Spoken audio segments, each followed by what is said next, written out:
This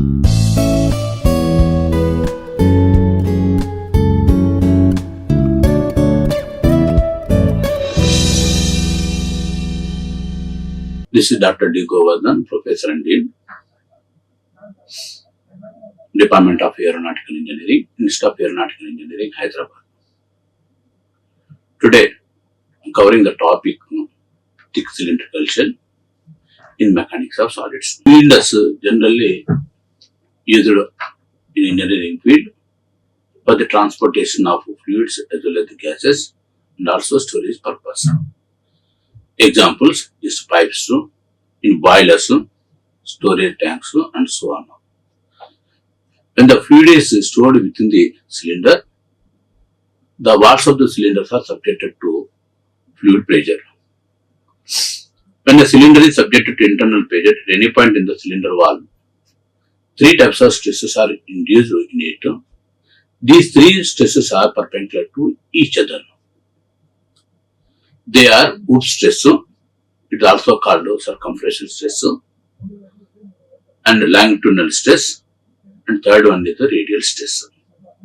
Hoop stress and longitudinal stresses both are having tensile in nature, but radial stress is having compressive in nature. The hoop stress or circumferential stress, these are always adds tangent to the circumference of the cylinder. Here as shown in figure, having tensile in nature, because of these stresses the diameter of the cylinder increases. The second one is longitudinal stress. These are acting along the length of the cylinder. Because of longitudinal stress, the length of the cylinder increases. When the stress induced in it, when it is cross the ultimate or permissible stress, it breaks into two cylinders as shown in figure. The radial stress, it always acts in the opposite direction of the pressure which is exerted within the walls of the cylinder. So it is having a compressive because it is acting just radially in all directions. These cylinders are classified into two types based on the thickness of the shell now.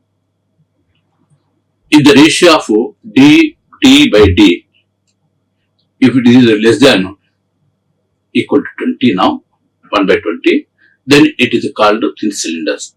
That means here t is equal to or less than d by 20 now, or which is nothing but equal to t is here now less than 0.05 d. Then the type of cylinders are called thin cylinder. If it is more than this value, it is called thick cylinder. Here in thick cylinders now, already we discussed when fluid or the gases stored within the cylinder, because of pressure exerted by the fluid, three types of stresses that are induced in it. They are called circumferential, longitudinal as well as the radial. But in case of thin cylinder, the radial stresses are neglected because of having thin now. But in case of thick cylinders, we have to consider the effect of radial stresses now. So here, the magnitude of radial stress is larger and hence cannot be neglected in the case of thick cylinders. The circumference stress is also not uniform across the cylindrical wall. Hence, its values from inner to outer side just we have to determine. The radial stress is compressive in nature and the circumferential stress is tensile in nature. The radial stress and the circumference stresses generally computed by the Lam's equations. And the longitudinal stresses is almost uniform, just entire its length. Hence, these are not at all calculated. In this case, we are considering only radial stress as well as the circumferential stresses. These two are calculated by using Lam's equations. The Lam's equations based on the Lam's theorem. The problem of thick cylinders are complex and for solving, Hence, certain assumptions made by Lem's theorem. According to the assumptions, first one is the material is homogeneous and isentropic and obeys to Hooke's law. The stresses are within the proportional limit. The plane of the section of the cylinder normal to the axis remains plane and normal even under the pressure. The longitudinal stresses and longitudinal strains remains constant throughout the thickness of the wall. This is one of the assumptions we are making now. Since the longitudinal stress sigma L now and longitudinal stress sigma here epsilon L are constant, it follows that the difference in magnitude of hoop stress and radial stress at any point on the cylinder will be constant. Because the sum of the stresses induced in the cylinder remains constant now. Since the longitudinal stresses remains constant, means the remaining two, one is the radial, it is negative, and the circumferential is the positive. The algebraic sum remains constant at any point within the cylinder.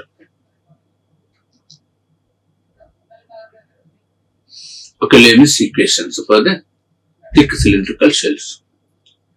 Here we are considering the cross section of the thick cylindrical shell. Let R1 is representing the, here R1 means representing the radius of the outer shell now. This is nothing but internal now, it is there. It is external now.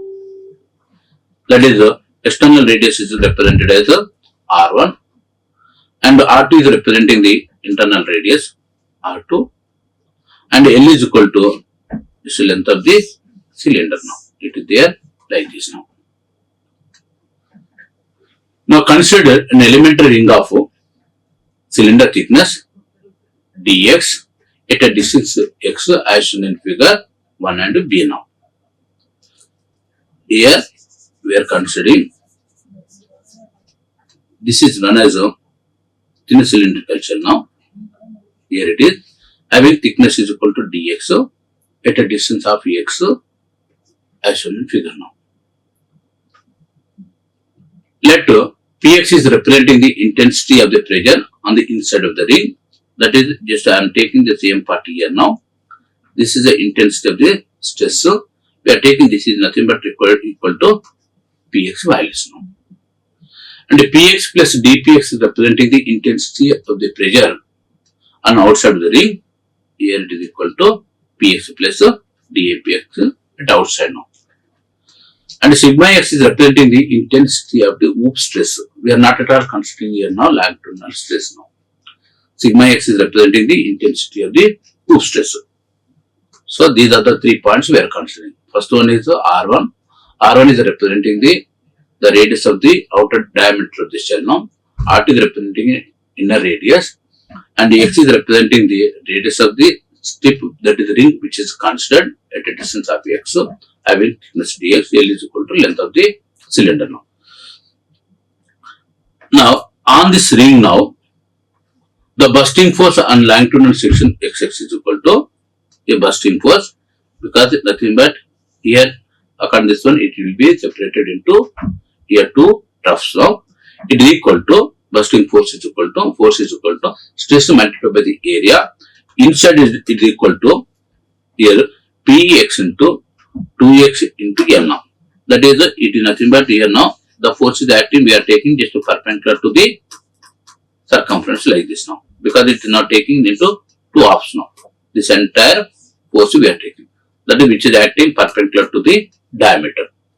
So which is equal to, here we are taking 2 into x, because x is nothing but representing the radius, diameter is equal to x plus x, 2x, the 2x multiplied by the length, that we are taking the entire cross section now like this, entire its length now, that is the 2x into L. Pressure is there, just Px.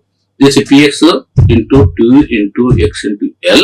This is the pressure acting just inside the cylinder of thickness, and outside is equal to, it is given by Px plus dPx is the outside pressure multiplied by 2 into x plus dx, because just the thickness also we have to consider now, that is 2 into x plus dx into L. This difference of this value is always it is the bursting force. It is only separate that cylinder into two parts because of when the pressure exceeds the permissible limit into two troughs now. That is the two equal parts now. But it is always resisted by the materials now. Let sigma x is the stress that is induced now, and it is called now intensity of the hoop stress, which is equal to sigma x into 2 into dx, because here dx is there, thickness dx is there, total thickness is equal to dx plus dx, 2dx, again length is there. So sigma x into 2 into dx into L now. This is called the resisting force now. The resisting force and bursting force both should be equal in magnitude and acting in opposite directions now. And so, equating these two equations now, that is sigma x into 2 into dx into L equal to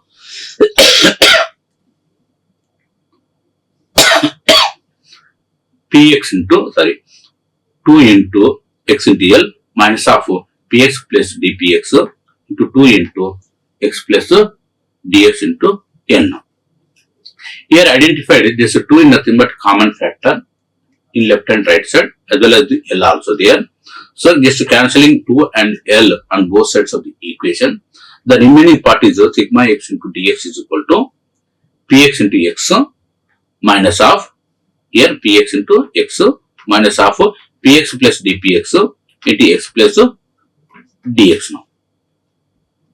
So from these equations now, again elaborating these equations, px into x it is there, here minus px into x minus again px into dx it is there, plus dpx into x, again now minus of dpx into dx now. So dpx is representing the change in pressure within that wall thickness, dx is representing wall thickness. Here assume just dpx is equal to 0.1 Newton per mm square, assume just nothing but variation here. Thickness is equal to assume 0.05, just multiplication now becomes 0.05. This is nothing but smaller values when comparing with the px dx values now, px into x values. Hence these values are neglected by comparing with the, when compared with the remaining values now. The remaining part px into x minus px into x both are get cancelled now. The remaining values is minus of px dx minus of dps x now. Hence you have taken sigma x is equal to minus of px dx minus of dps into x by dx. So it can be written as now, here now dx get cancelled for this one now. The remaining values is minus px now. The second case here dpx x into dpx divided by dx. This is the equation number 3 we are taking now. The relationship between the radial pressure px and hoop stress is established in equation number 3 now. According to the assumptions in Lem's theory, the longitudinal stress always remains constant. Assume sigma 2 is representing the longitudinal stress. Then at any point at a distance x from the center, the three principal stresses are acting. They are, one is the radial compressive stress, px already we have taken, hoop tensile stress, sigma x, it is a tensile in nature. One more is the longitudinal tensile stress. These are already we considered when the cylinder is subjected to some internal fluid pressure. These three types of stresses are induced which are perpendicular to each other now. The longitudinal strain at any point is given by, here assume just E equal to sigma 2 is representing the longitudinal stress divided by E, it is equal to longitudinal strain. It is called here now linear strain now. But because of effect of remaining two, because they are perpendicular to each other, lateral strains are produced which are having an opposite nature now. Because here sigma x is tensile in nature, the lateral strain is nothing but opposite. Opposite nothing but the compression is taking place, the dimension decreases, and so the value we have to take in a negative now. So negative of sigma x divided by ME now. The Px is there, that is the pressure now, it is having compressed in nature. So because of this force now, that is lateral strain is produced in opposite direction, that is the tensile in nature that is obtained, hence we have to take it as a positive now. Positive Px divided by Me now. Since the longitudinal strain is a constant now, at any point according to Lem's theorem. So this value should be, we can take it as a length equal to constant now. That is sigma by 2 by E minus of sigma x by ME plus Px by ME is equal to constant now. From this relation now, sigma 2E is nothing but always a constant because the lateral length is constant now. So we are taking this equal to constant. The remaining values are there now. Minus of sigma x divided by ME plus Px divided by ME is equal to constant now. M is 1 by M is called Poisson ratio. It is a constant for that particular material, and E is representing the Young's modulus. It is also constant now. And so by using these two equations, it can be written as now sigma x minus Px is equal to a constant now. That constant we are taking, it is equal to 2A now, where A is a constant now, but we are taking for a convenient simplification of the problem, so we are taking it is equal to 2A now. So from this relation now, sigma x minus Px is equal to 2A, or sigma x is equal to, we can take Px plus 2A now. Okay, this is the equation, give the relationship between the circumference stress as well as the radial pressure now. Now from this relation now, equating this equation third and fourth, what we are having now, Px plus 2A is equal to minus of Px minus of x dpx divided by dx now. Now if I take this previous equations now, here one is we got to sigma x is equal to Px plus 2x, it is there. In the previous case, if you take sigma x is equal to minus of Px minus of x dpx divided by x, sigma x is the constant, that is the left hand side values remains constant, and hence equating right hand side values now. So from this relation we got to, it is equal to Px plus 2A is equal to minus of Px minus x dpx divided by dx now. So dpx by dx is equal to, this minus word is common, we are taking now. This Px is there now, it is there. If it just goes another direction, Px plus Px 2Px, again, and 2A is also there now. And so we can take it as dpx when we are putting towards the left side, that is dpx divided by dx is equal to, we can take the 2Px plus 2A divided by x and so on now. Just minus sign we are taking now, which is equal to dp by dx is equal to minus of 2 into Px plus A divided by x now. So dpx by, just on manipulation now, dpx divided by Px plus A is equal to minus of, here dx it is there, just I am taking at the top, divided by x now. Just integrating just both sides of these equations, our equations we got, log E Px plus A is equal to minus of 2 log E x plus log E B now. Log E B representing the integration constant for this problem now. So again now, it can be written as now Px plus A is equal to, it is equal to B by x square, because the minus is there now, it can be written as B by x square now, or Px is equal to Bx square minus A now.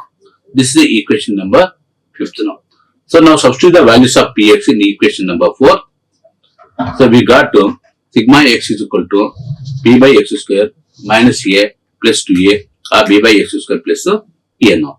These two are there, this A and B are the integration constants. So these are evaluated by the end conditions or conditions of the tube now, or pressure vessel. So by using these equations, we can determine how the pressure as well as the circumference that is distributed across the walls of the thick cylinder shell can be determined. Both A and B are the integration constants. These are evaluated by using, that is the end conditions of the shell.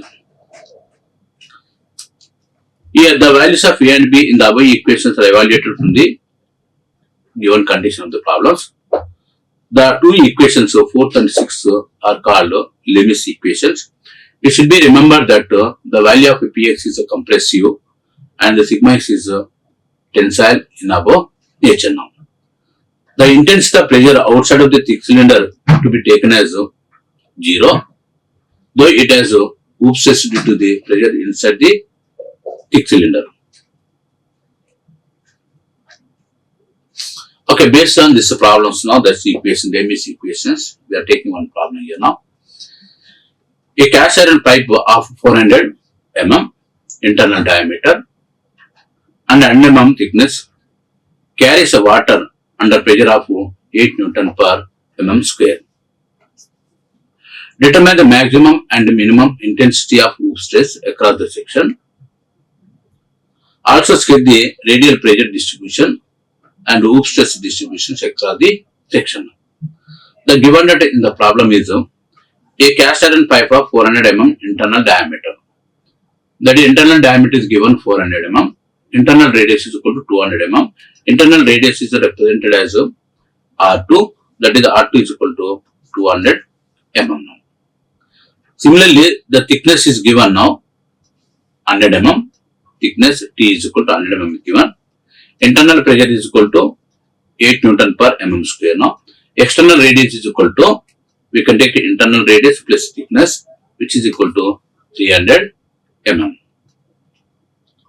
Let sigma x is representing the hoop stress at any section which is having a tensile in nature. From the geometry of the pipe, when x is equal to 200 now, x is equal to 200 means the meaning is it is a internally now.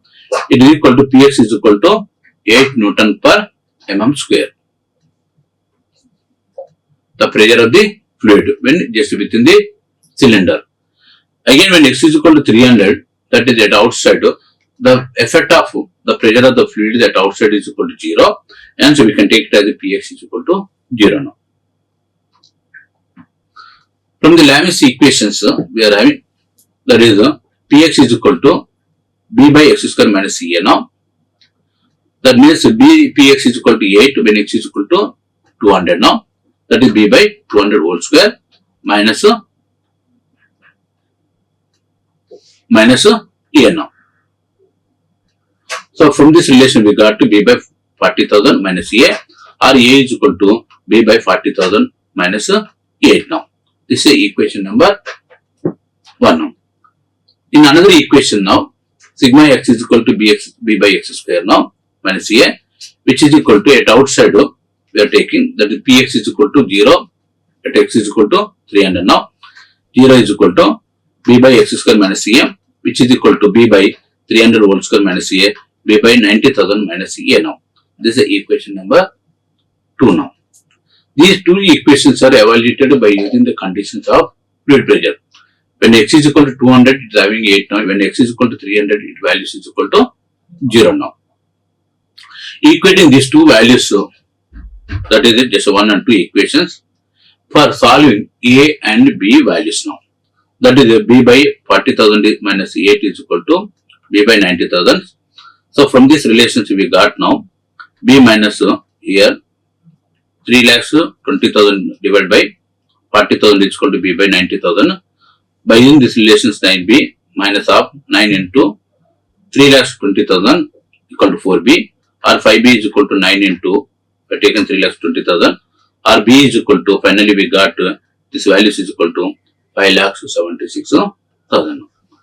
A is equal to B by 90,000. From this relation we got it is equal to 6.4 now.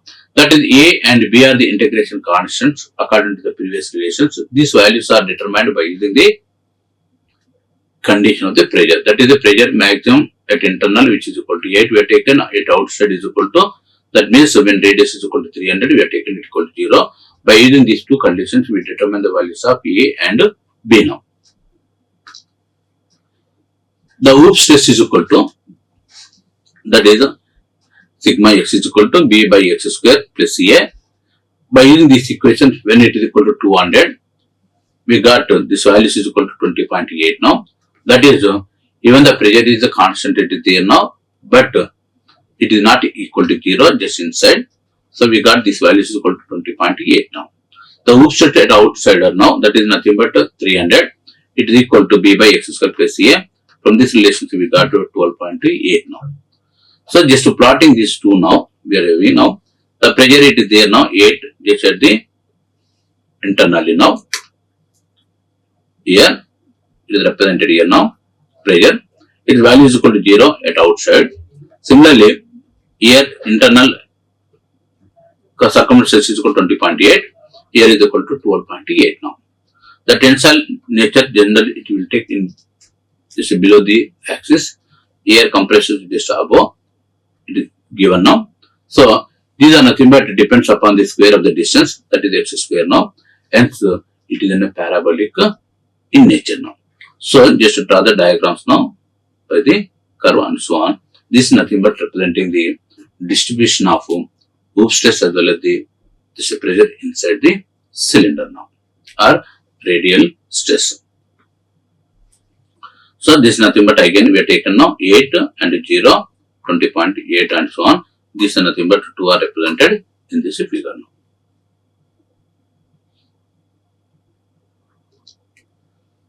Okay, the second problem now.